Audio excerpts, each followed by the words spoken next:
మహిళా సంఘాల సభ్యుల్లో ఎవరూ నిరక్షరాస్యులుగా మిగలకుండా చర్యలు తీసుకుంటున్నామని చెప్పారు మంత్రి సీతక్క.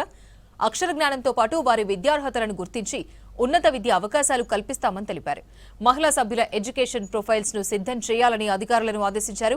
బీఆర్కే భవన్లోని సెర్ప్ కార్యాలయంలో మంత్రి సీతక్క సెర్ప్ సీఈఓ దివ్య దేవరాజన్తో కలిసి సెర్ప్ డైరెక్టర్లు, జిల్లా మహిళా సమాఖ్య అధ్యక్షులతో సమీక్షా సమావేశం నిర్వహించారు.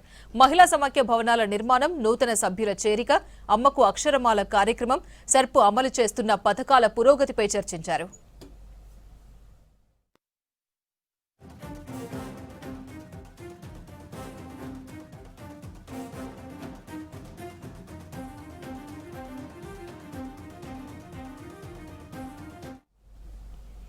గ్రామ మహిళా సంఘ భవనాల నిర్మాణం యజ్ఞంలా కొనసాగుతోందన్నారు మంత్రి సీతక్క.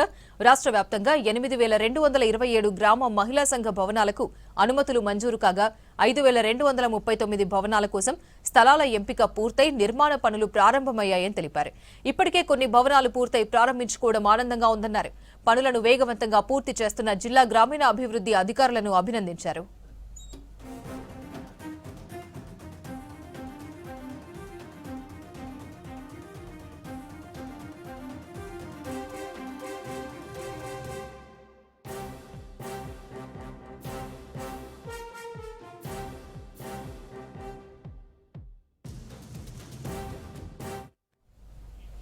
అమ్మకు అక్షరమాల కార్యక్రమాన్ని మహిళా సంఘాలు విజయవంతం చేయాలని మంత్రి పిలుపునిచ్చారు.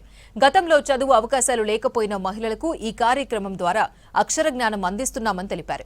ఇప్పటికే 6 లక్షలకు పైగా మహిళలకు చదువు నేర్పించామని, త్వరలో మరో 6 లక్షల మందికి గ్రామ స్థాయిలోనే విద్యాబోధన చేపడతామని చెప్పారు. ఏజెన్సీ ప్రాంతాల్లో కొత్త సభ్యుల నమోదు కోసం ప్రత్యేక డ్రైవ్ నిర్వహించి ప్రతి మహిళా సంఘ సభ్యురాలిగా మారేలా కృషి చేయాలని సూచించారు. వేసవి సెలవులను సద్వినియోగం చేసుకునేందుకు టీనేజ్ బాలికల కోసం స్నేహ సమ్మర్ ప్రోగ్రాం నిర్వహిస్తున్నామని తెలిపారు మంత్రి.